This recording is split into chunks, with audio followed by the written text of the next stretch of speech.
दुनिया के लाखों लोग उन्हें सिर्फ एक मार्शल आर्टिस्ट मानते हैं, लेकिन क्या आप जानते हैं कि ब्रूस ली सिर्फ एक फाइटर ही नहीं, बल्कि एक फिलोसोफर, एक राइटर, एक एक्टर, फिल्म मेकर और यहाँ तक कि एक डांसिंग चैंपियन भी थे।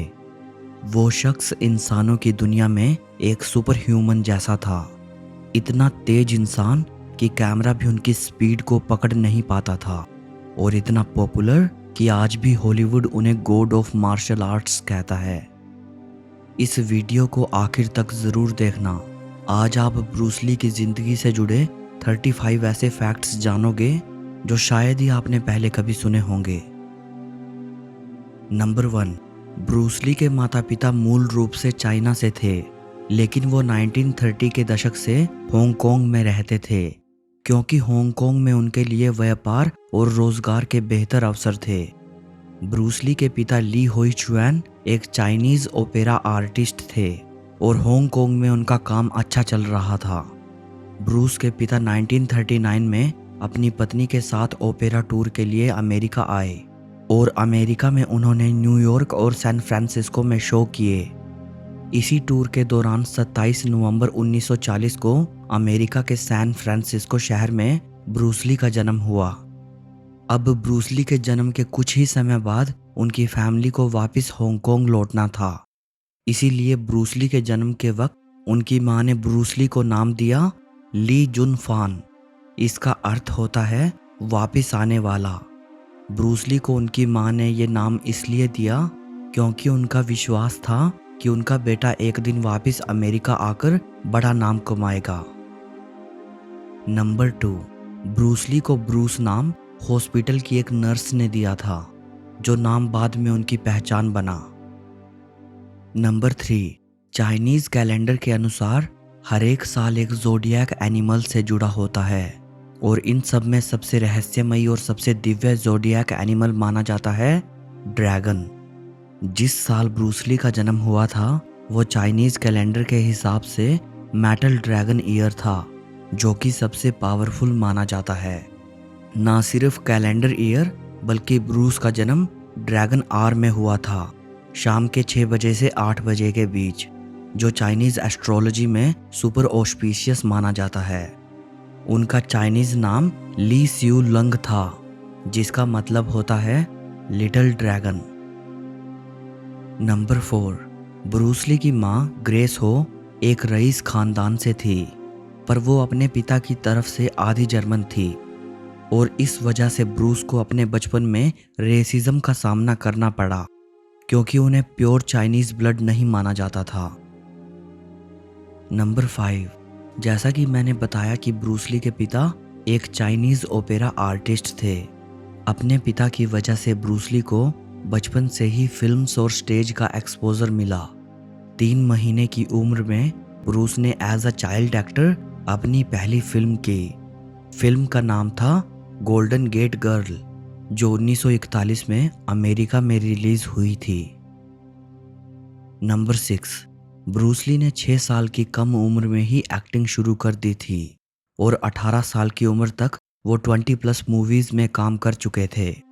हांगकांग में वो एक बहुत बड़े सेलिब्रिटी के तौर पर देखे जाते थे। नंबर 7, 1942 के समय में हांगकांग पर जापान और ब्रिटेन का कब्जा था। वहाँ लगातार रिफ्यूजीज आते रहते, जिसकी वजह से बड़े शहर में गैंग्स पनपते रहे। ब्रूस ली भी काफ़ी कम उम्र में ही एक गैंग लीडर बन गए थे। उनकी गैंग का नाम था the tigers of the junction street. Number 8, कई सोर्सेज बताते हैं कि ब्रूस ली किशोरावस्था में हांगकांग की गैंग्स के लड़कों के साथ लड़ाई झगड़े में उलझे रहते थे। 1950s में हांगकांग में मार्शल आर्ट्स का काफ़ी दबदबा था, और लड़कों के बीच अक्सर रूफटॉप फाइट्स होती थी ताकि पुलिस की इन्वॉल्वमेंट से बचा जा सके। ब्रूस ली के साथ हुए कई झगड़ों में तो पुलिस को बीच में आना पड़ा। नंबर 9, ब्रूस ली के बचपन के दोस्त विलियम शुआंग ने एक बार कहा था कि ब्रूस का स्वभाव बचपन से ही तेज तर्रार और निडर था। स्कूल और मोहल्ले में अक्सर उनकी भिड़ंत उन लड़कों से हो जाती थी जो दबंग और लड़ाई में माहिर होते थे। विलियम कहते हैं कि एक बार ब्रूस की अपनी ही उम्र के एक लड़के से चुनौती देकर लड़ाई हुई, जिसमें दोनों को काफ़ी चोटें आईं। विलियम कहते हैं कि ये पहली बार था कि जब ब्रूस ने खुद को किसी मुकाबले में हारा हुआ महसूस किया और उन्होंने इसी घटना के बाद मार्शल आर्ट सीखने का तय किया था।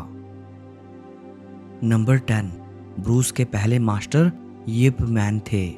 शुरुआत में ब्रूस को सीरियस फाइटिंग का कोई अनुभव नहीं था, पर कुछ ही समय में उन्होंने मार्शल आर्ट्स में महारत हासिल कर ली थी और ब्रूस अपने से सीनियर स्टूडेंट्स को फाइट्स में हराने लगे। सीनियर स्टूडेंट्स को उनसे जलन होने लगी और वे यिप मैन से ब्रूस ली को स्कूल से निकलवाने की मांग करने लगे। उन स्टूडेंट्स ने यिप मैन को ये रीज़न दिया कि ब्रूस ली प्योरली चाइनीज़ नहीं हैं, इसलिए उनको निष्कासित कर दिया जाए। लेकिन यिप मैन ने ब्रूस को नहीं निकाला और वो ब्रूस ली को स्कूल से अलग निजी तौर पर ट्रेनिंग देने लगे।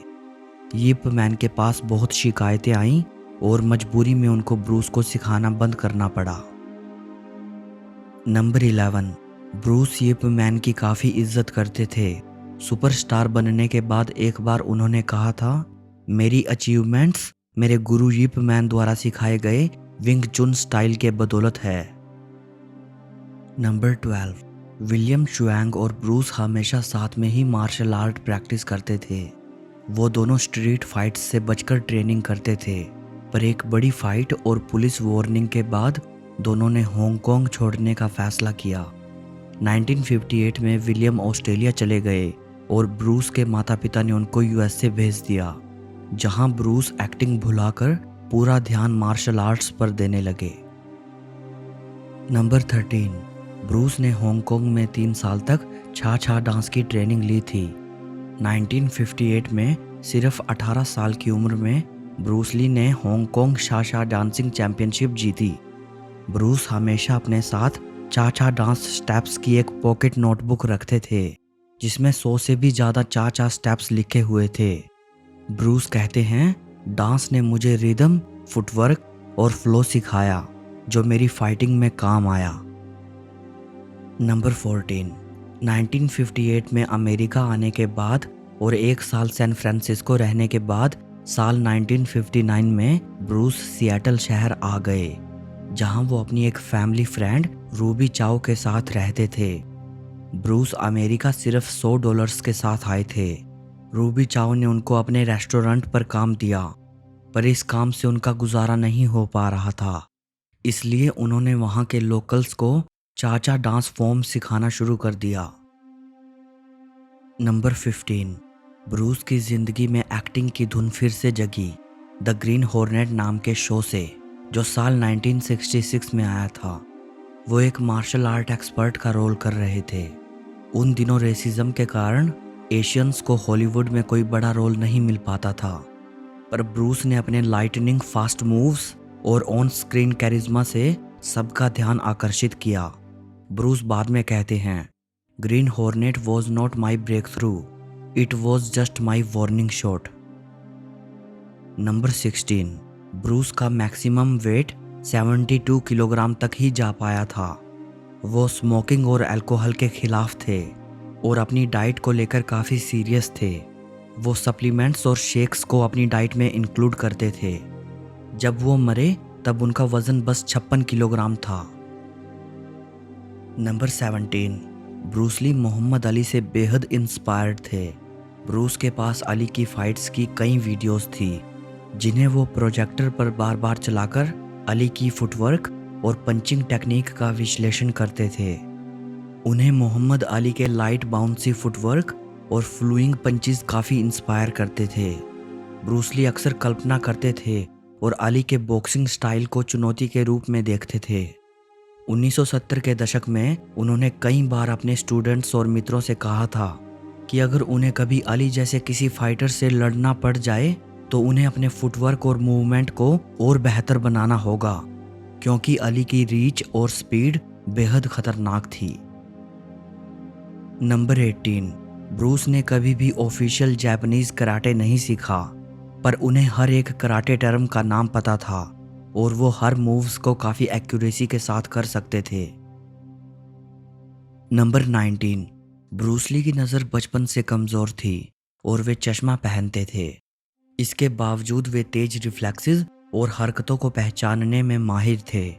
विंग चुन मार्शल आर्ट स्टाइल में नज़दीकी दूरी से सेंस ऑफ टच और रिफ्लेक्सेस पर जोर दिया जाता है, जो उनकी ट्रेनिंग और क्षमताओं के फेवर में था। नंबर 20, ब्रूस ली को पढ़ने का बेहद शौक था।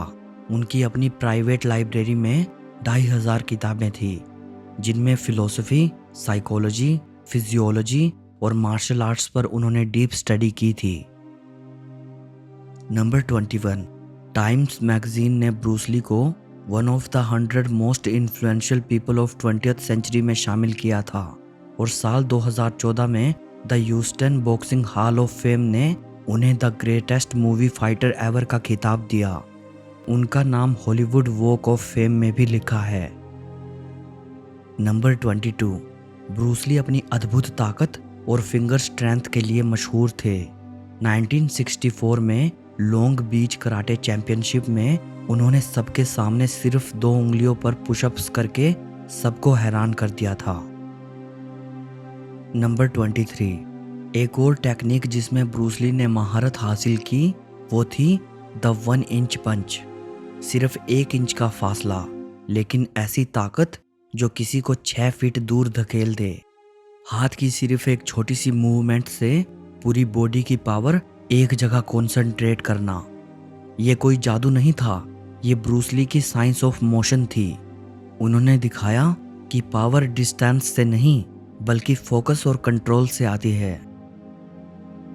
नंबर 24, ब्रूस ली इतनी तेज गति से पंच मारते थे कि कैमरा उनके हाथ की स्पीड को प्रॉपरली कैप्चर ही नहीं कर पाता था। इसलिए मूवीज में उनके फाइट सीन्स को स्लो मोशन में शूट करना पड़ता था। नंबर 25, ब्रूस ली एक टांग पर आराम से खड़े होकर दूसरे पैर से इतनी तेज गति से साइड किक मारते थे कि सामने वाला रिएक्ट ही नहीं कर पाता था। नंबर 26, ब्रूस ली अपने ओपोनेंट के मूव्स को एक पल में देखकर उससे पहले रिएक्ट कर जाते थे। कहते हैं कि वो चुनौती देकर किसी के हाथ में रखे कॉइन को उसके हाथ बंद करने से पहले ही उठा लेते थे। नंबर 27, ब्रूस ली को लेटर्स लिखना बहुत पसंद था। वे अक्सर अपनी माँ, दोस्त, मेंटोर, पत्नी और खुद के नाम लेटर्स लिखा करते थे। 1969 में उन्होंने खुद के नाम एक मशहूर लेटर लिखा जिसे उन्होंने माई डेफिनेट चीफ एम नाम दिया। इसमें उन्होंने लिखा कि मैं हॉलीवुड का पहला और सबसे बड़ा चाइनीज़ सुपरस्टार बनूंगा और इसके लिए मैं अपनी बेस्ट परफॉर्मेंस दूंगा और 1980 तक $10 मिलियन कमाऊंगा। ये चिट्ठी उनकी अटूट महत्वाकांक्षा को दर्शाती है। हालांकि 4 साल बाद 1973 में उनकी मृत्यु हो गई थी। नंबर 28, ब्रूस ली नहीं चाहते थे कि उनका अंडर आर्म पसीना कैमरे में दिखे, इसलिए उन्होंने अपना under arm sweet gland surgery के थ्रू निकलवा दिया था। ये प्रोसीजर हॉलीवुड में काफ़ी नया था। नंबर 29, जैकी चैन ब्रूस ली की फिल्मों में स्टंटमैन हुआ करते थे। एंटर द ड्रैगन मूवी में तो ब्रूस ली ने गलती से जैकी को चोट पहुंचा दी थी। बाद में उन्होंने हंसते हुए माफ़ी मांगी थी। जैकी चैन ब्रूस ली को अपना इंस्पिरेशन मानते हैं। उन्होंने कहा था, he is like a god to me. Number 30, Bruce Lee का एक काफ़ी फेमस कोट है, बी वाटर माई फ्रेंड। ये ब्रूस ली के लिए जीवन को बेहतर जीने की फिलॉसफी थी। उनका कहना था कि ज़िंदगी में कभी भी एक ही शेप मत लो, यानी कभी रिजिड मत बनो। जो रिजिड होता है वो टूट जाता है, जो फ्लेक्सिबल होता है वो टिकता है। इसलिए ब्रूस ली कहा करते थे, वाटर कैन फ्लो और it can crash, be water my friend. Now water can flow or it can crash. Be water, my friend. Number 31, Bruce ने रेमंड चाओ के साथ अपनी पहली पिक्चर बिग बॉस की। फिल्म बहुत ही छोटे बजट की थी, पर इस फिल्म ने हांगकांग में सारे रिकॉर्ड्स तोड़ दिए। 2 और सुपरहिट फिल्मों के बाद ब्रूस ली ने रेमंड चाओ के साथ ही वे ऑफ द ड्रैगन बनाई। इस मूवी में वो डायरेक्टर, राइटर, लीड एक्टर और फाइट कोरियोग्राफर होने के साथ साथ फिल्म में स्क्रीन प्ले और बैकग्राउंड म्यूजिक पर भी काम किया। नंबर 32, ब्रूस ली की सबसे प्रसिद्ध फिल्म एंटर द ड्रैगन 26 जुलाई 1973 को रिलीज हुई थी। ब्रूस की मृत्यु 20 जुलाई 1973 को हुई। फिल्म रिलीज होने के महज 6 दिन पहले वे एक आम दर्शक की तरह अपनी सबसे प्रसिद्ध फिल्म को नहीं देख पाए। नंबर 33, 20 जुलाई 1973, ब्रूस ली सिर्फ 32 साल के थे। उस दिन वो अपनी फिल्म गेम ऑफ के डिस्कशन के लिए एक्ट्रेस बेटी तिंग पाई के अपार्टमेंट में थे। थोड़ी देर बाद उन्होंने हेडेक की शिकायत की और एक्वाजेसिक नाम का एक पेनकिलर लिया। एक्वाजेसिक में एस्प्रिन के साथ मैप्रोबामेट नाम का ट्रैंक्विलाइजर था। ब्रूस ली ने टैबलेट ली और सो गए, पर फिर कभी नहीं उठे। उनकी इतनी मिस्टीरियस डेथ ने उस वक्त कई सवाल खड़े किए थे। नंबर 34, पोस्टमार्टम रिपोर्ट में पता चला कि उनकी मौत सेरेब्रल एडिमा यानी दिमाग में सूजन की वजह से हुई थी। ये स्वेलिंग एक्वाजेसिक के रिएक्शन से हुई मानी गई। इसके साथ कई कॉन्स्पिरेसी थ्योरीज ने जन्म लिया। कुछ का तो यहाँ तक कहना था कि ब्रूस ली चाइनीज अंडरवर्ल्ड के रडार में थे, लेकिन शायद ये अफवाहें थी। नंबर 35, ब्रूस के 2 बच्चे थे, बेटी शैनन ली और बेटे ब्रैंडन ली। ब्रैंडन ली भी एक्टिंग में अपना कैरियर बना रहे थे, पर दुर्भाग्य से 31 मार्च 1993 को फिल्म द क्रो की शूटिंग के दौरान एक प्रोप गन एक्सीडेंट हुआ।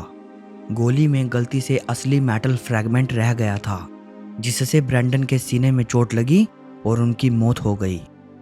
पिता और बेटे की अचानक मौत से फिर से काफ़ी कॉन्स्पिरेसी थ्योरीज ने जन्म लिया। इसे लोगों ने द ली फैमिली कर्स नाम दिया। सो इस वीडियो के लिए बस इतना ही। अगर आपको ये वीडियो पसंद आई हो तो लियोनार्डो दा विंची पर मेरी ये वीडियो भी ज़रूर देखें। मेरा विश्वास है कि ये आपको बहुत पसंद आएगी। जाते जाते इस वीडियो को लाइक और शेयर कर देना, और ऐसी ही और वीडियोस देखने के लिए चैनल को सब्सक्राइब कर लेना। सो मिलते हैं अगली वीडियो में।